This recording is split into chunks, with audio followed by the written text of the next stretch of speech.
You are a walking anomaly. People don't know what to really make of you. You may look innocent or you may look naive, but in reality, you are a being of capable of a lot of destruction, but righteous destruction.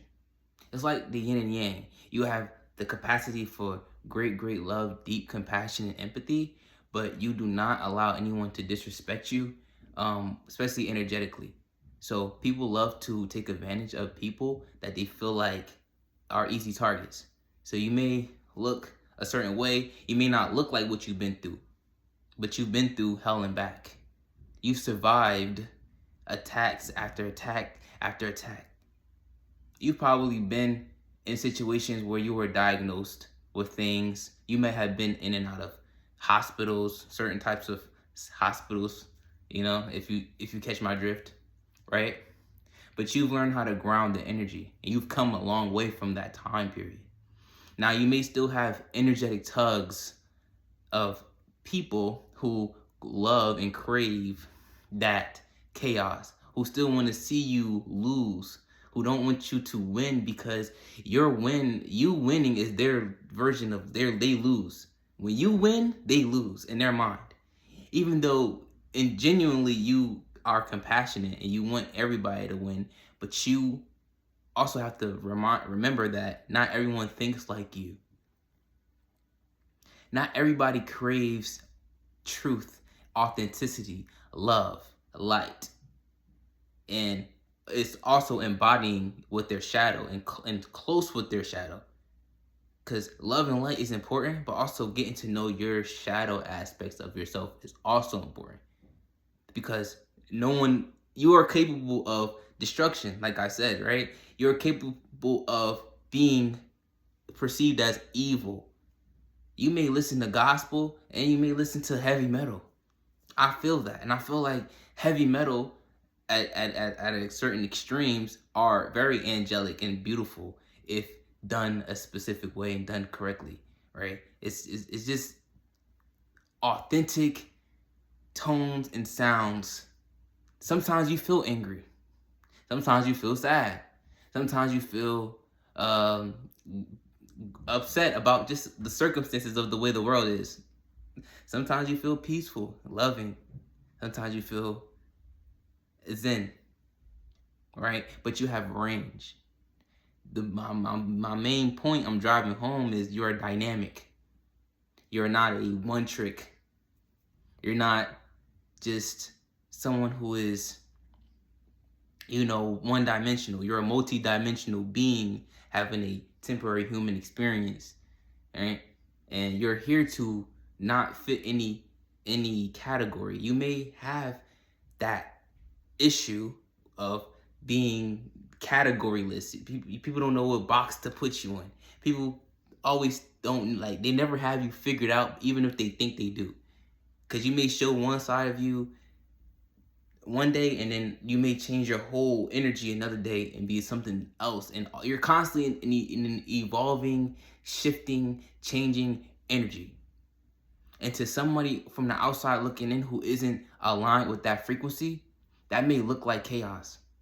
That may look like unstructured to them, or they may just be confused by that. That is foreign to people who are constantly forcing themselves to conform to different ideologies, and they're not truly in touch with themselves authentically. They interface with the world in a very shallow way. And you, on the other hand, I'm gonna speak about you. You have the depth. You have the essence of someone who has experienced multiple lifetimes and is in remembrance of those multiple lifetimes.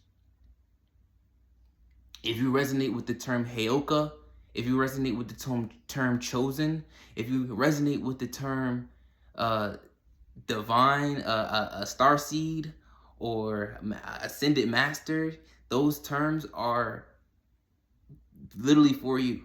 It's for you. That's because if you resonate with it, I mean that's something that you are. That's something that you feel deeply. That's not logical. And something I learned recently and that I'm like really like hit home for me was the fact that logic only gets you so far.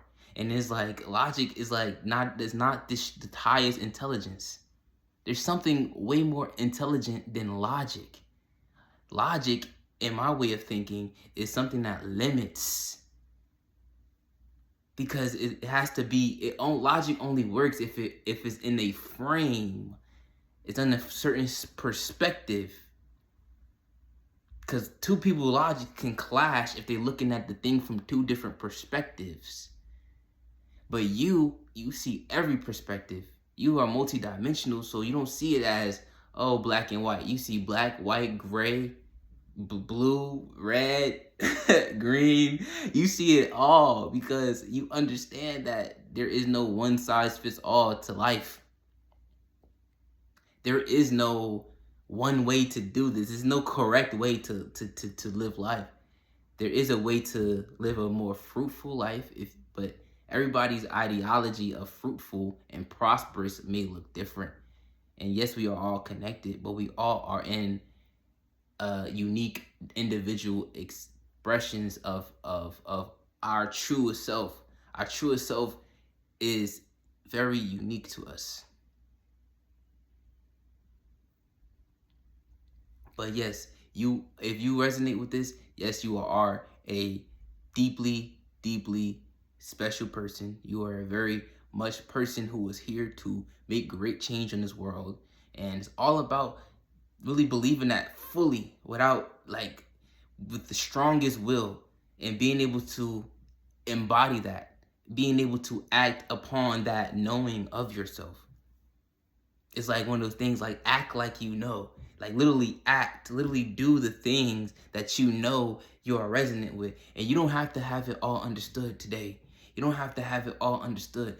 Be where you at, be patient with yourself, but you will find what you're truly looking for, what is really, it's gonna unfold naturally. It's like things are gonna run its course. So if you're doing habits that you feel bad about, okay, it's okay, because eventually you'll get to a point where it's like, okay, then that habit has to go, but it has to run its course. So if you have a habit that you are ashamed of, or you feel a sense of like, after you do it, you like, maybe I shouldn't have done that, that's okay, because things have to run its course. I've been seeing a lot of 222. I've been seeing a lot of 777. I've been seeing a lot of 444. I've been seeing 1144. And yes, if you've been seeing those, or seeing those resonate with you of some type of way, this is that's a confirmation. But anything that resonate in here for you is for you. But I love you, family. Thank you for listening. Peace.